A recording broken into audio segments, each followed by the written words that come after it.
Hey, welcome to Widow Too Soon. This is Mark Massaro. I'm here with my friend and co-host Michelle Bader. Michelle, Yes, you said it normal. I was like Michelle, waiting. Yes. Can you hear how me? are you? I was waiting for my big, intro with I had to switch it saying up a little bit. that's true. We can't always have the big intros, kind of dial it Yeah, back. we got to be boring sometimes. Hey, Michelle, what's up? Anyways, people have probably been missing us, right? That's the feeling that I get. Right? It's been a few weeks. Sorry, everybody, but summer is hard to coordinate schedules. There was Yes. something 2 weeks in a row. So we're coming to you a little bit late. In fact, when you get this, 4th of July will already be over. Oh, July 5th. just I know hope you that I guys blew up enjoyed a whole it. bunch of fireworks. Yes. Hey, I bet it's less strict rules in Tennessee than California. Oh yeah, I just went and bought like some legit fireworks today. Were they too legit to quit? Hey, you're supposed to join me, so I'm not all by myself. Anyways, Okay. hey, there you go. Okay, so Yes, no, so have you ever seen the movie Shooter with Mark Wahlberg? Sure haven't. What? Okay, that's like one of the best movies ever. Okay. But he's on the run and he wakes, the guy in the car wakes up and he's like, "Where are we?" And he's like, "Welcome to Tennessee, the patron state of blowing stuff up." So yeah, Nice. Fireworks are fully legal here. Were they have not in fireworks California? stores year round. No, I couldn't light off fireworks in my neighborhood. Well, couldn't you do Like my the whole little city, my whole ones? county had a ban on fireworks. Like the helicopters, the Oh. sheriff literally flies around looking for Oh. people that are lighting off fireworks. Well, this will be fun for your Because kids. it made sense because we Yeah. were in a very dry, I mean, we had huge fires in California, right? So it Mhm. makes sense. But yeah, no, but it's also, I gotta say, Tennessee is a lot more tolerant of people like me. Define people like you. Yeah, I'll just leave that alone. Okay. I try not to go into things like that on this podcast. Okay. But are the kids excited? Like they actually get to do fireworks? Oh my gosh, they're so excited. We went to a fireworks stand today and bought like one of the, like a big kit that like Yeah, came I with all love kinds of those. stuff. So fun. And it has like, the mortars, which are the ones that you drop Like in the the tubes and they boom? shoot Oh, yeah, way yeah. up in the sky, like the Disneyland style ones. And I used to live like right next to Disneyland, so we'd see the fireworks every night. So anyways, I don't know why I felt the need to mention that. It's just so like Facts about Mark. just totally useless information. Yeah, I used to live right next door to Mickey Mouse, whatever. bragging Yeah, rights. a little bit. Little name drop. Mm-hmm. Me and my homie Mickey. He was so fine. He was so fine. So he fine. blew He blew your mind. Hey, Mickey. Hey, Mickey. Hey, my friends used to call me Mickey in 7th grade. So really, that was kind of like my song. Mm-hmm. Nice. Yeah. So just fun That's little awesome. useless fact for you.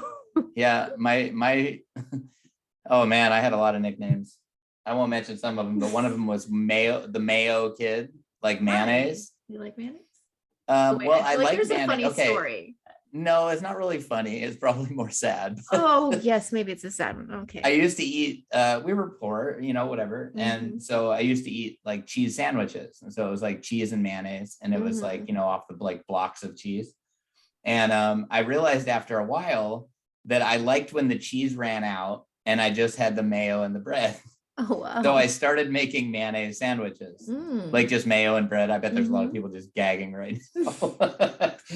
And then I got all creative when I was hungry and I would make like triple decker mayo sandwiches. Oh, wow. So it's like mayo bread, mayo bread, mayo bread. So you were called. So that was one part of the nickname, is that I love mayonnaise. And then we used to get, there used to be this store by my house that you could bring in any container, fill it up with the fountain drink, the soda, or as some of y'all call it, pop. Like me. We'd fill it up with pop, and they would charge you a penny per ounce. Oh, so nice. I turned this huge mayonnaise jar, because we were skateboarders, and so we used to ride in the back of my friend's truck, and it was a very common thing that we'd get these big 64-ounce cups from like Circle K or whatever, or 7-Eleven, if you haven't heard of Circle K. and they would tip over and they would spill out. So I got this brilliant idea to clean out a mayonnaise jar and just drill a little tiny hole in the lid. And so I made a spill proof. Wow. Like a sippy cup, kind of. Dude, right? Seriously? Yes. What? You put a hole in it. Yeah, but I didn't refer to, definitely didn't think of it as a sippy cup. Okay, like a giant sippy cup. Okay, fine. I had my little sippy cup. It was awesome. But it was just as big as their cups. Okay. Just for the record. I had a 64. I'm just kidding. Good job. But yeah, so anyways, so they nicknamed me Mayo Kid. I was also, of course, I was Marky Mark. Oh yeah. Which that one I didn't mind. I'm like, yeah, you guys can reference me as Mark Wahlberg all day long. But yeah, so I didn't have any nicknames that went with songs. I guess I did. Because Marky Mark. You know, yeah, you know, Mark Wahlberg was, yeah. Wow, we got feel the vibrations. feel it. Good vibrations. That was okay, good. I'm so sorry. Like, don't be sorry. People love it. That's why they listen. You know, you love it, fans. You know, you sing with us every time. Actually, I know we do have a few fans that, you know, they do like enjoy all my references. Okay, and I cannot go a second longer without. Okay, so she put it out there publicly on our Facebook page, so I have to assume it's okay to mention her name. Okay, Julia. Oh my gosh, your GIF or GIF that you made about the binoculars, looking into try to figure out who it is that my girlfriend is. I was like crying laughing at that. That was so funny. Good job, funny. Thanks for the laugh on that. That was very funny. Yeah, that was funny. So times. Okay, and then okay, wow, we haven't gotten very far. We haven't even talked about what's been going on. So what's been going on? Let's see. When I last spoke with everyone, we had just finished graduation. So feel the vibrations. Feel it. But why? That doesn't even make sense. I was still back there. there. It's all good. I had to get it out of my system. Go on. I'm sorry. So it was like cold here, literally forever. And then suddenly it was 99 the other day. So I went with, you guys remember Stacey Campbell Waits episode, whatever, yep. Widowed twice, her and my other friend Jess. We're all widows, so we got that in common. Anyways, we went paddleboarding. They took my paddleboard out, and I realized, and actually the day before that, I took Hayden out. He was like, I'll go with you, but we had to like keep taking turns. And I was like, he's like, I wish we had two. So we just ordered another one. I'm super, super excited so that we can go out together. So I can take my kids out. And anyways, we've been paddleboarding, like enjoying the weather because it was cold literally forever. I'm in Washington, by the way, if you don't know. And so it just started warming up. We're so happy. So it finally feels like summer. I took my kids out to a lake. I think I went to a lake 3 days in a row because I was just like, nice. Here, let's do this. So I'm enjoying summer.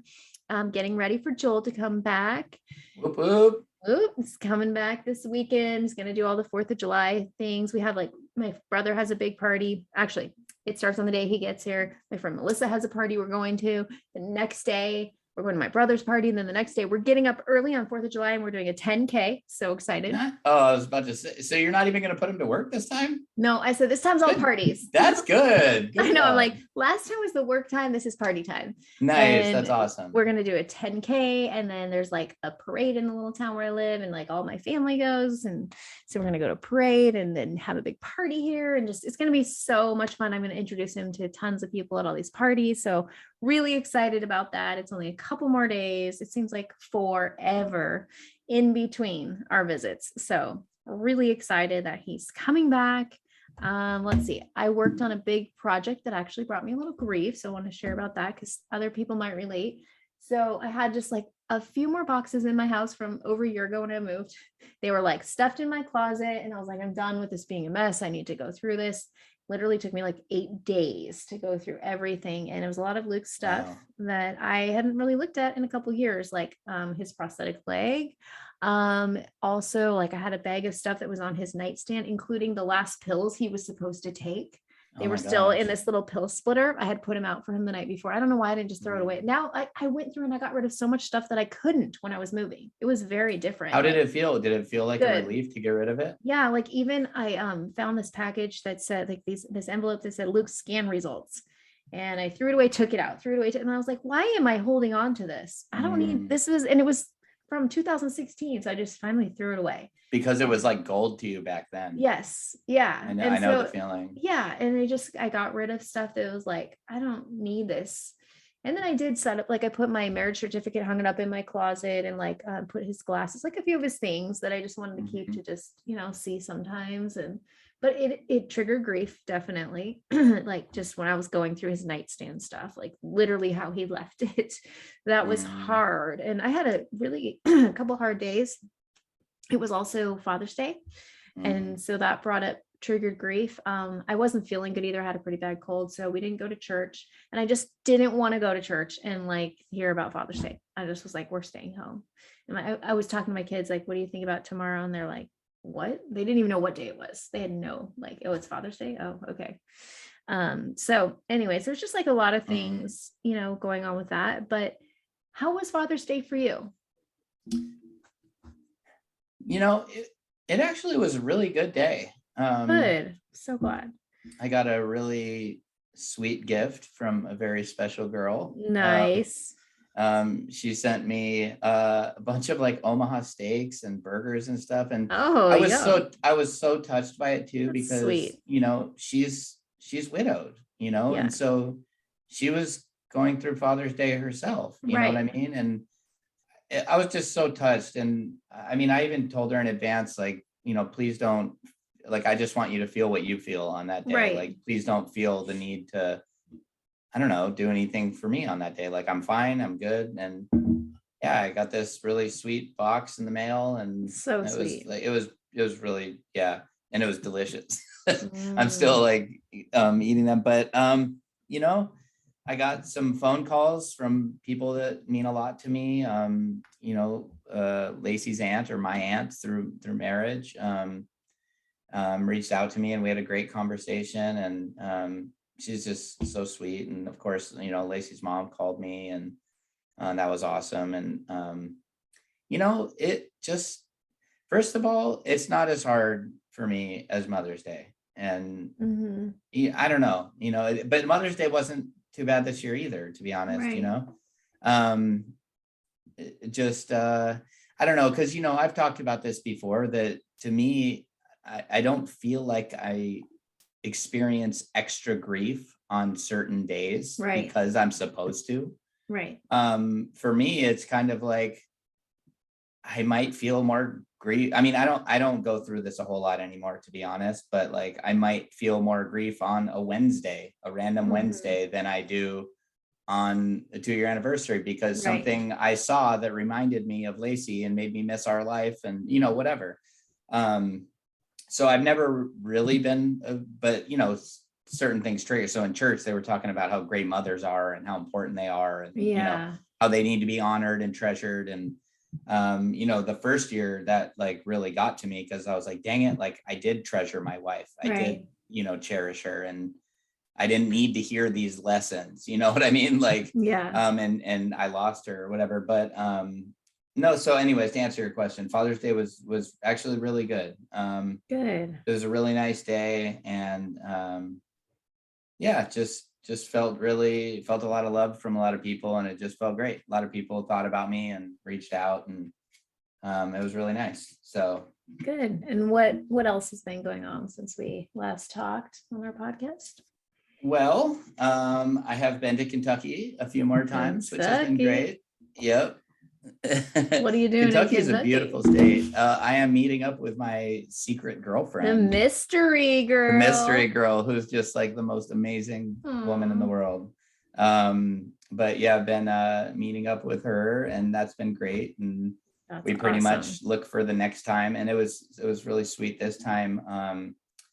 She made a picnic for us, and it was so sweet. And she put so much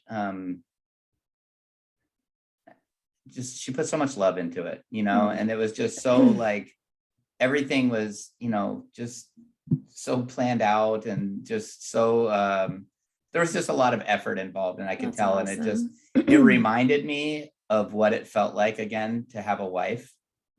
And I know that's, probably a little much to say, but like it felt amazing, and I just felt so cared about. And probably the sweetest part of that day, even more than that, was that she brought her daughter to meet me. Her daughter's 21, Oh, I love and that. I really liked her a lot. She's really sweet, and I understand. I knew in advance that, of course, this was going to be hard for her, you Right. know. Mhm. But she's such a strong girl of faith, you know, young lady, and Mm.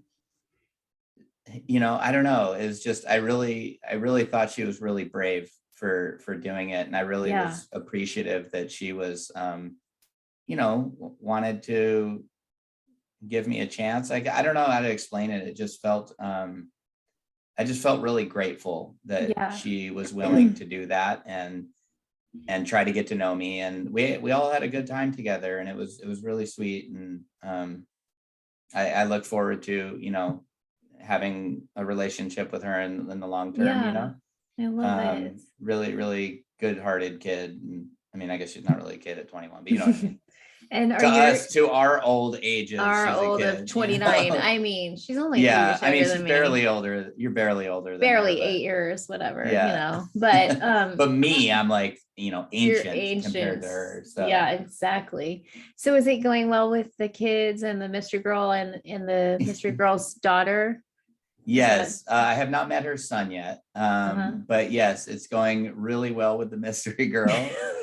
Hey, mystery girl, I know you're listening. Hey. Hey girl, hey. Hey, Mr. Girl, hey.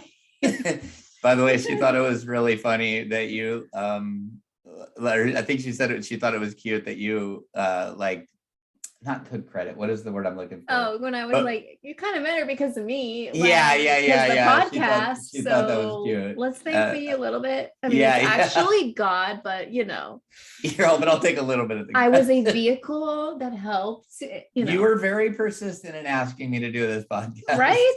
You know Yes, what? And right. so I better get like in your wedding someday, maybe there better be in the program. Thanks to Michelle who brought us together. Not thanks to God. No, I want you to thank God too. Thanks. Two. Yeah, give him a little bit. Throw him a cookie too. Thanks to God and Michelle for bringing us together. For without them, this day would not be possible. I mean, is that All like I'm asking automatic, for. like maid of honor? Or, I mean... Exactly. I better be. Yes. Thank you for promoting me to that because I brought you together. I'm gonna remember this. I'm gonna like make sure I get my place. Oh, that's awesome. And That it's is all going to funny. be, the whole wedding's going to be about me bringing you together. Yes. That's It's just what about it's you. It should just all be about you. me. We'll just have an hour-long, you know, All about me. Anyways, yeah. Totally. So mystery girl is great. Her daughter is great. I'm just honestly on top of the world and just feel I love so incredibly blessed that God brought me such an incredible woman in the way that I felt like he told me he would.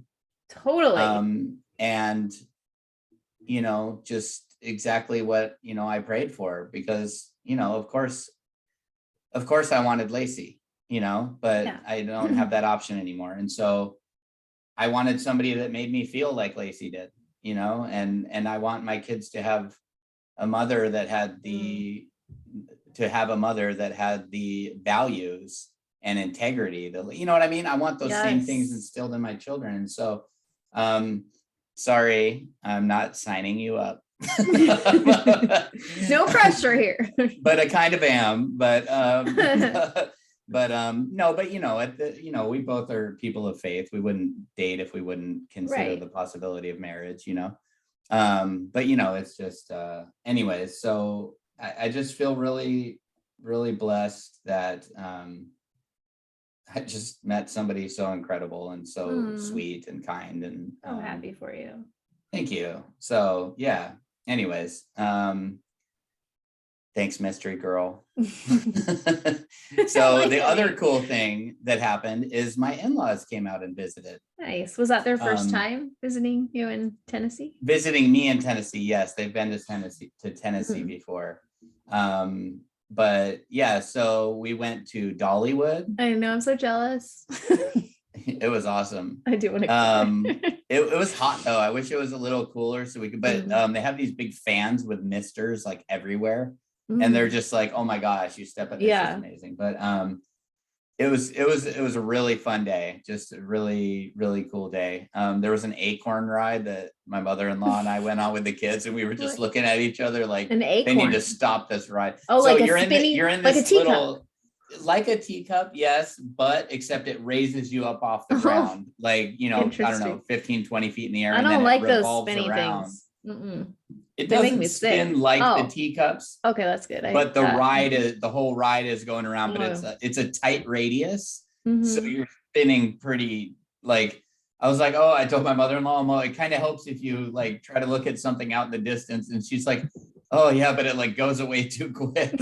And so we were both kind of like, my kids are having a blast, and we're both just kind of like, oh my gosh, put this thing down. So she's like, I think we need to look at each other, not just look at her. I'm like, I think you're right. Like, we had to focus on something that wasn't moving.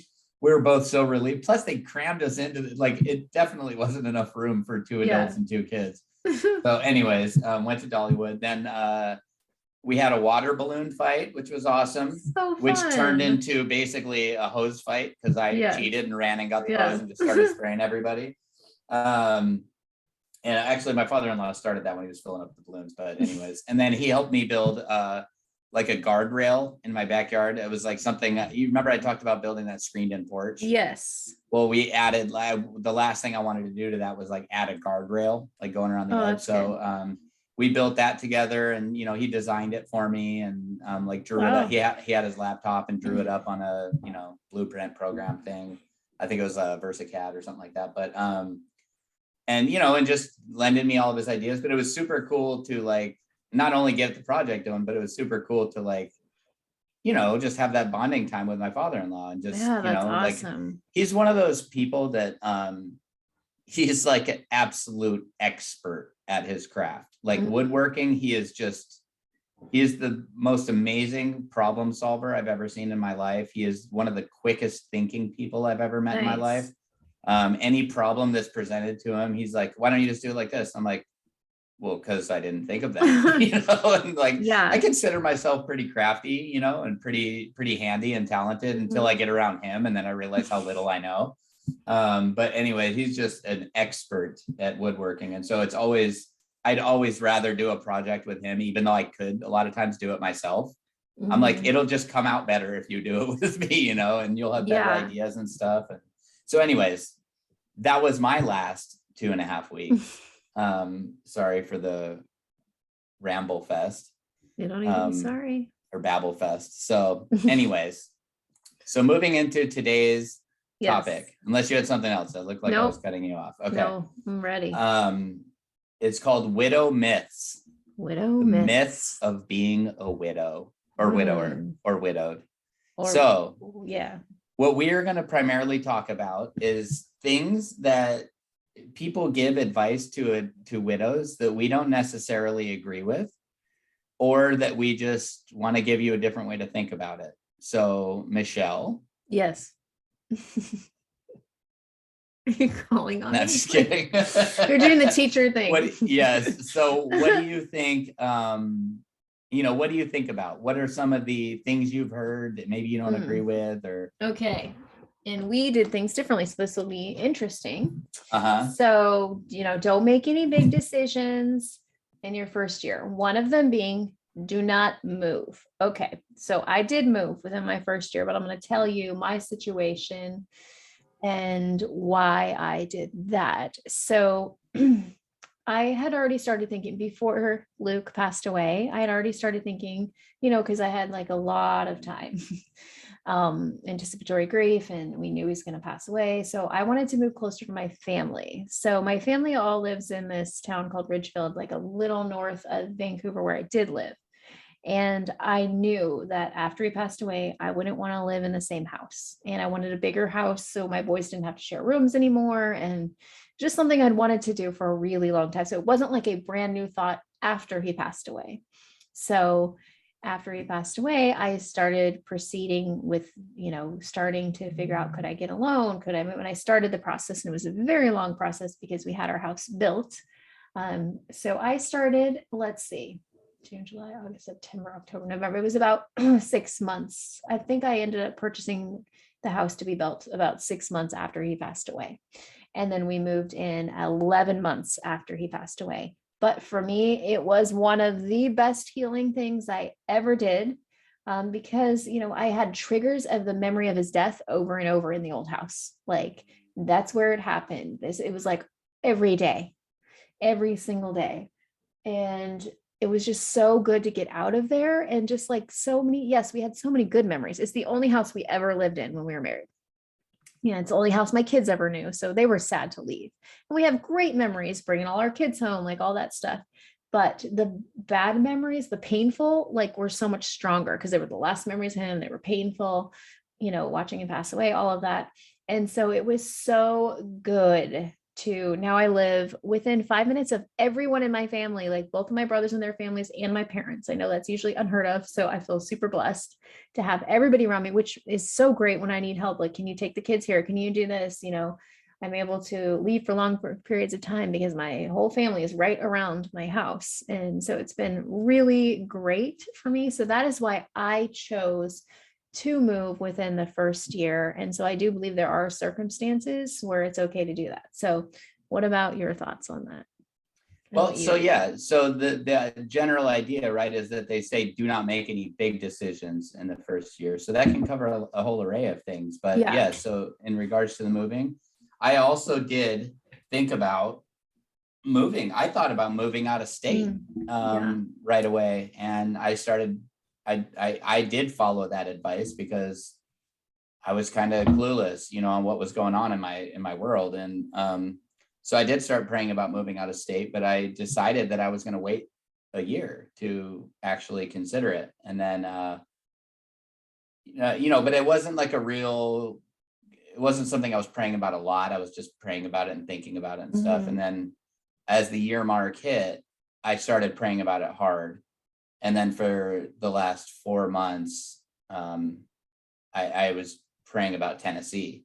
But so I didn't make big decisions in the first year. And to be honest with you, things didn't line up in my life to do that in the first year, but the healing that it has given my heart to move out of that house has been huge.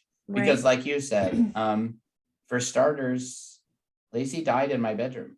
Right. That's a hard reality. Yep. And that's, but we're all, we've all got dark stories in here. So I know everybody can handle the darkness when we talk about it, but like, how do you not think about that every day? Exactly. How do you not wake up and think about like, whoa, that's right where every day, and then you see all the different reminders, and I won't get into details, but just certain things I would see around my house that like were just such constant reminders. And I loved my house so much though, that I chose to like overlook it. And I didn't know it. I didn't know that how much it was holding me back until I left that house.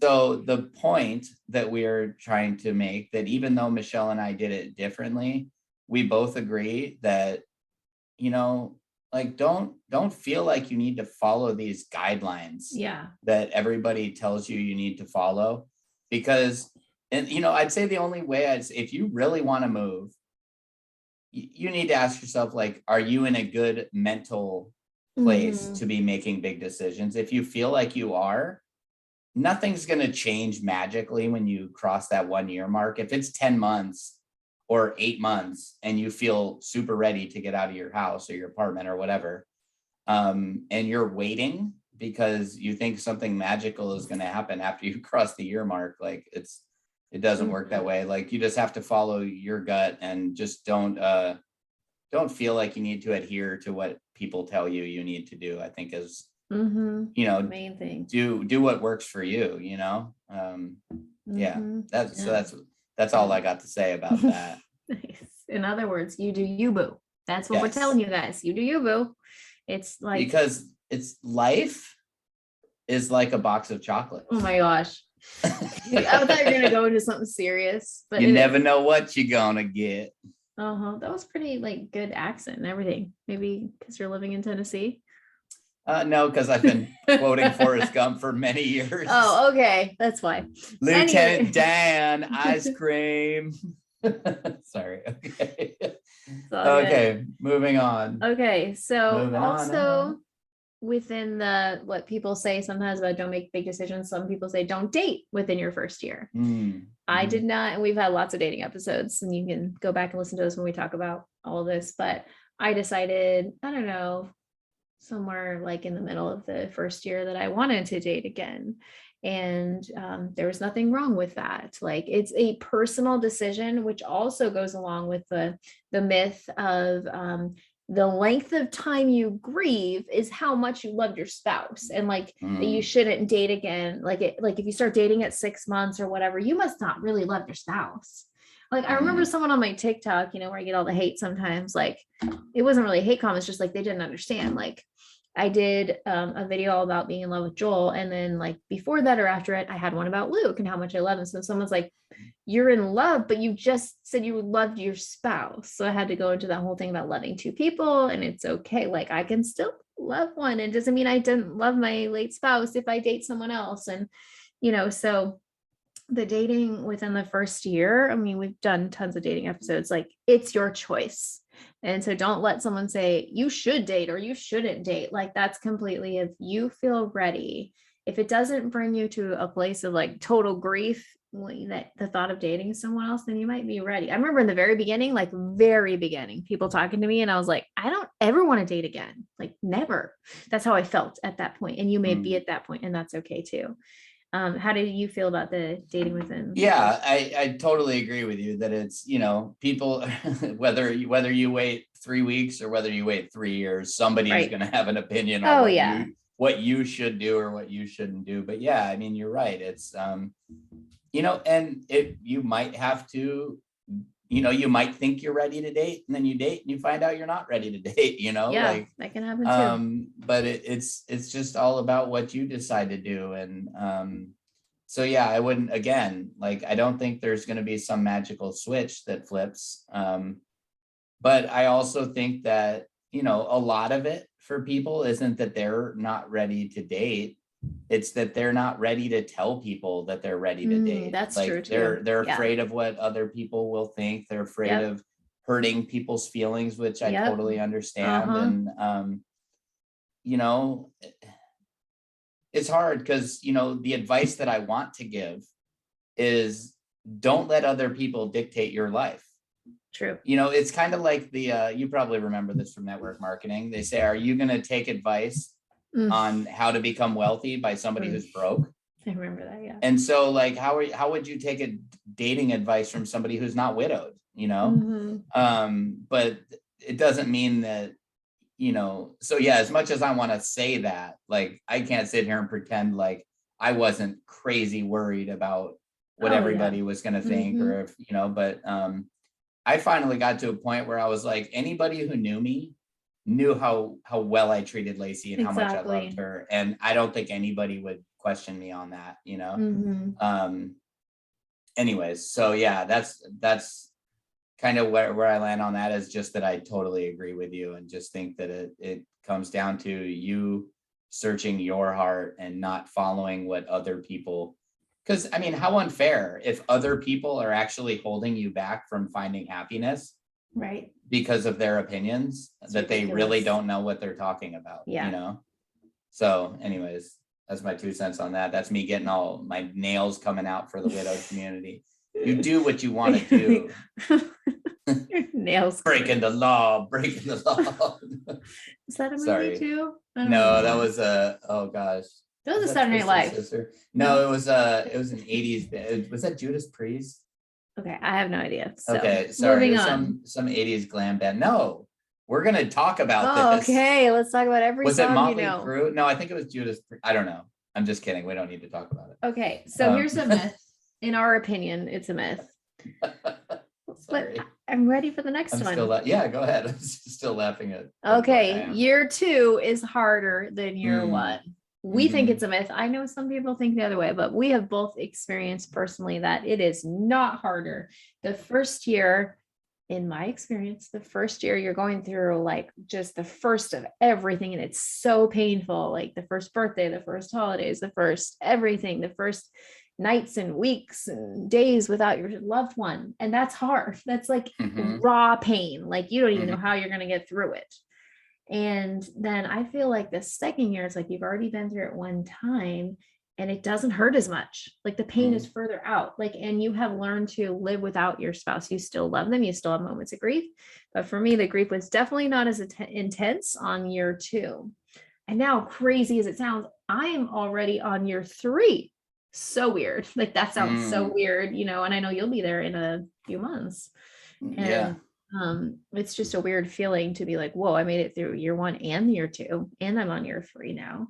Yeah. But it definitely for me was not harder. I've heard people say, just to give the other side of it, they say that the first year they feel like they're just in shock, and then the second year is when it like really the reality sets in. But that's a long time to be in shock, I think.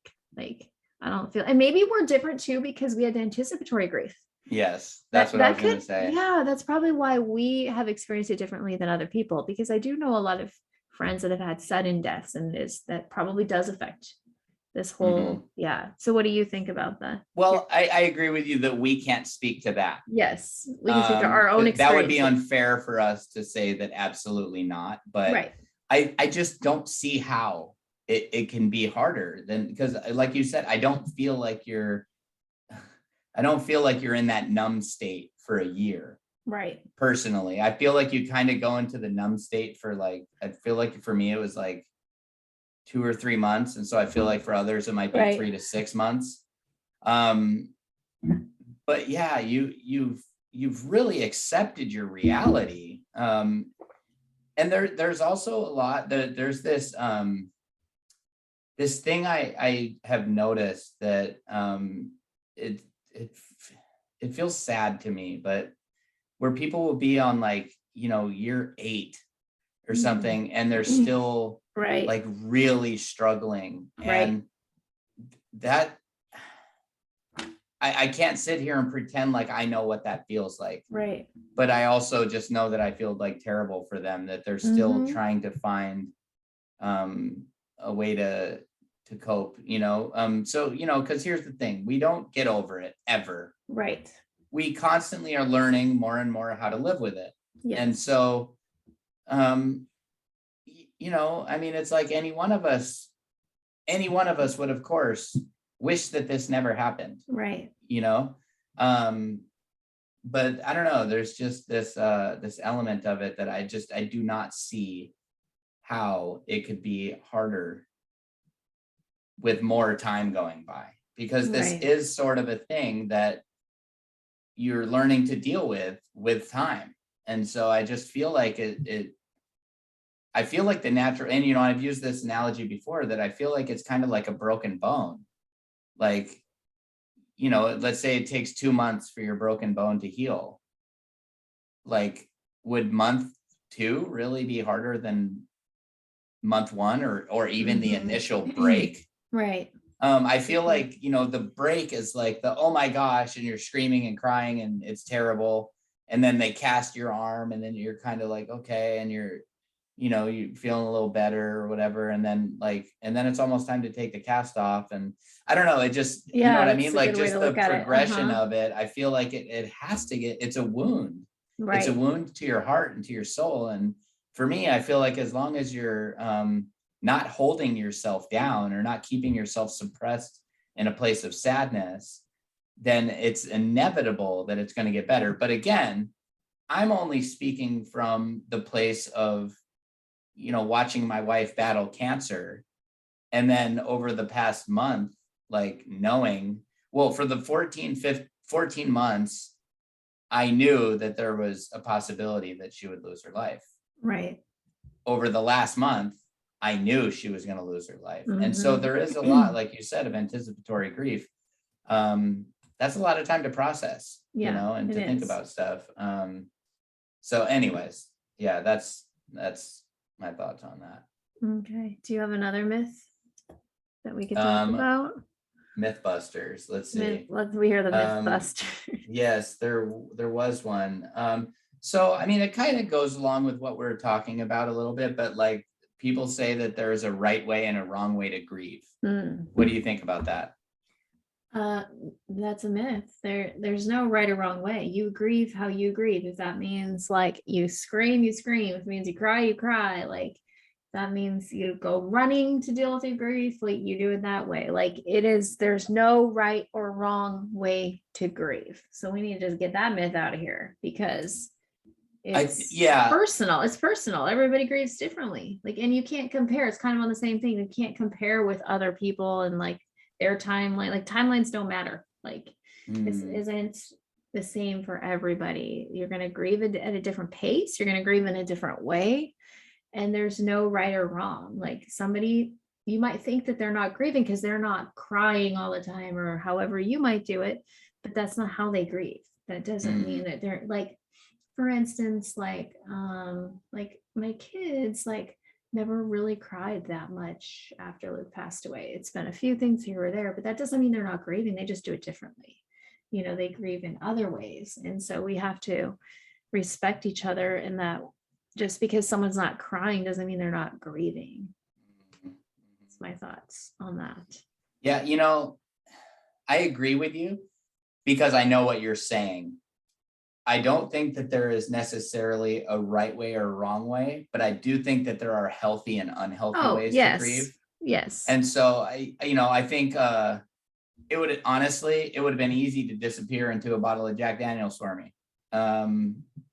But I felt like that would have been an unhealthy way to grieve. Right. Yes. That's so I different. agree Yes. with you. There's no right or wrong way, but I just felt like I needed to throw that in Thank there you for as clarifying. like a addition to that while there's no right or wrong way, you do what's right for you in terms of, if you feel like, and so I know what you were saying, Michelle, that it's like, if you feel like going to a party and laughing with all your friends, that's great. Yes. There's nothing wrong with that. Some people would tell you that's wrong. And so I know that's the kind of stuff like you're talking about. It just made me think about that's a good point. Some people that I know or that I've seen in widowed groups that are going out doing all kinds of questionable things. That's not my place to say what they're doing is questionable, but just as far as my moral compass goes, it's a little questionable, but anyways, so. No, good point. And you do need to feel it to be healthy. What you feel, you can heal. So there it is. We haven't heard that in like 5 episodes. I know it's been a little I love while. that.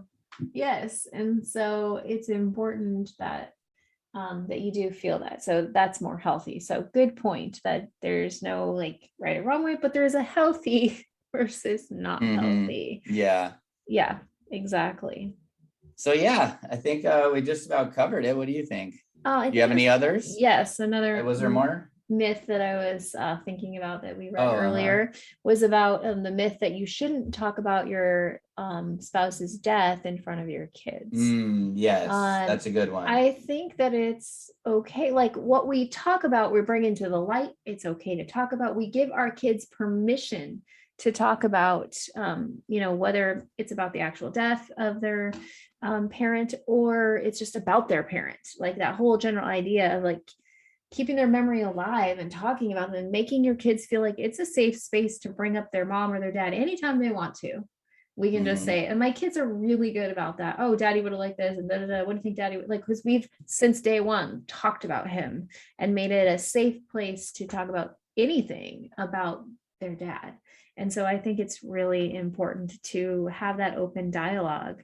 Because I've known somebody in my past who, when her dad passed away, they didn't talk a lot about it. And she said how hard that was for her. And so I learned from that and was like, okay, I want to make sure that we keep his memory alive. We talk about him, and it's not like this taboo subject. Right. And I think sometimes people who aren't widows think if they say their name, you're going to cry and lose it.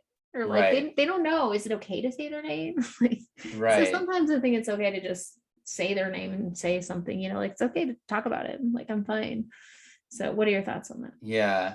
Well, and for me, it's different, right? Because it has to be like age appropriate. Well, that's true. Yeah. I can't necessarily. Right. I mean, I would be a fool to talk about what actually happened. Yes. And actually, I was very blessed and a lot of prayers were answered that somehow, absolutely miraculously, while I literally took care of my wife around the clock for a long time and raised my 2 kids in the same house somehow they didn't see how bad it was. Wow, that's amazing. They were like, my prayers were answered, that they were protected from it. Like every single time, there was only one time that I had to call 911 that they were there. Right. All the other times where she was taken away in an ambulance, they somehow weren't there. My hugest prayer, I mean, I was pleading with God that they wouldn't be there when she passed away. Right. And that prayer was also answered. And so, you know, so for me, I'm very much, but I'm very much protecting, let me finish the thought. Sorry. I'm very much protecting them from talking about the actual death. Right. But I'm very open with them talking about mommy. We always talk about mommy. I always tell my daughter how much she reminds me of mommy. I tell them all the sacrifices she made for them through her pregnancies and how much she fought so hard to like breastfeed them, and that it was difficult for her, and you know, just all the things that I just, you know, I feel like I, you know, honor her legacy really well to them. But so yes, they are very comfortable with the idea of talking about her. And so yeah, I think you just have to use discretion, of course, but make sure that because think about it for you as a widow. Like if somebody brings it up to you and they're like, oh gosh, I'm sorry. Well, it's like, you didn't forget that your wife or your husband died. You didn't forget. So like, they just don't know, like you said, they don't know whether it's okay or not to bring it up. Well, it's the same thing with your kids. They didn't forget. Right. And so it's good to make it comfortable for them. I mean, we even, we say prayers before bed, and, you know, one of my daughters, you know, I taught her this, that I said, well, I told her that it's God says it's bad to try to pray to mommy. We can't talk to mommy, but the Bible doesn't say anything that we can't ask God to give mommy messages for us. Right. I love that. And so every time she prays now, she says, please tell mommy we miss her.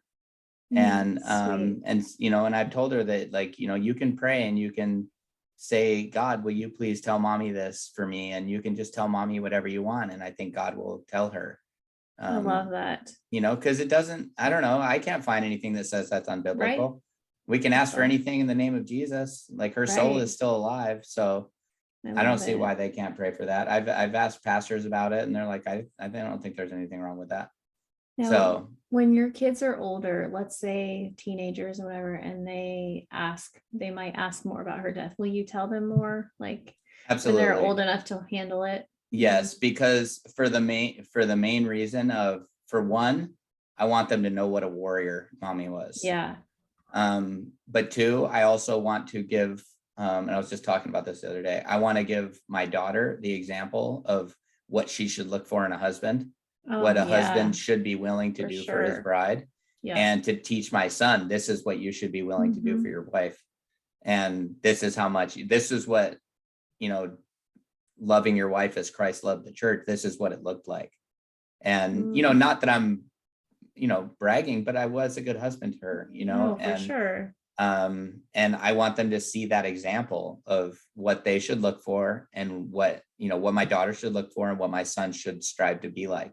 And I think that it would be powerful for them to know exactly what we went through, and and how intense and difficult it was. It was like unbelievable. Like when I look back, I'm like, I seriously can't believe that was our life. That was just, I don't know how I survived, to be honest. I don't know how I survived. Yeah, I mean, I don't need to go all into that, but I want them to know what it looks like to sacrifice, and that's what love is, you know. And anyways, so and I find it interesting because the difference in ages of our kids, my prayer was, let the kids be there. Oh wow. Like, and we were able to all be there. Like, I didn't want it to be when somebody was gone, but thankfully, I mean, you know, it was COVID, so they weren't gonna be gone. But you know, for a while that was my fear. Like before COVID hit, and Haley and I were going to go on a trip to Washington D.C. with her 8th grade class, and like I was so scared of like something happening when we were gone, or just different scenarios in my head. I wanted them to be there, and so I am so thankful that they were able to be there. So I really think it has to do with your, like, who your kids are, and you know what they can handle and their ages and all of that. And So I do feel thankful that they were able That's to really do neat. I never, that. I mean, you've told me that, but I never processed it from that angle before. Yeah. That like, that it was, I mean, and you've literally told me that you were thankful they were there, but I've never really like thought about it in depth of like, that was an important thing to you at such a difficult time. Because just to remind our audience, Luke got diagnosed with cancer 6 months after you got married, right? Yeah, just about, or for the first time. Yeah. And so it was about 16 and a half years Yeah. of your marriage. He So had cancer. Yeah. Or, I know we had different journeys, but I mean, I was going insane after dealing with it for, 14 months. And so that was literally your whole marriage. Yes. And it's just, I don't know, I've just, because, not everybody's listened all the way back at episode 2. This is episode 49. Yeah. So yeah, it's just, Michelle has been through quite a lot too, been through quite a bit, Yeah. wow, I can't even talk. You know what I'm trying to say. Y'all know what I'm trying to say. Y'all, yes. I have a quick question for you I have to ask. Okay. Because I'm, the mystery girl has an accent. And I love that. So I do cute. too. Oh my gosh, I love So it. adorable. But so we compare words. And so I just want to hear you say, what do you call somebody that is an attorney? What's another word? A lawyer. A lawyer. Does she say lawyer or something? Yeah, apparently I say it wrong and it's lawyer. It's lawyer. I'm trying to practice. I don't know. I am in the Mystery South girl, now. it's lawyer, but that's cute that you it's really cute that you say lawyer. I think that's cute. You know what? I'm gonna ask Joel. She doesn't say it like that. Like when she says it, it sounds like natural. You know what I mean? Like I have to like push it to say it. But I see how she gets there because it does come from the word lawyer. True. That's a great point. And so I'm like, wow, you know what? Maybe I do say it wrong. Because she's like, yeah, what is lawyer? And I'm like, I don't know. That's just how I was taught to say it. Right. So anyways, we have a good time, saying different words to each other and seeing how we say it differently. It's just so weird to me that to her, I have an accent. Right. Like a northern accent or like California accent, I guess. Yeah. Yeah.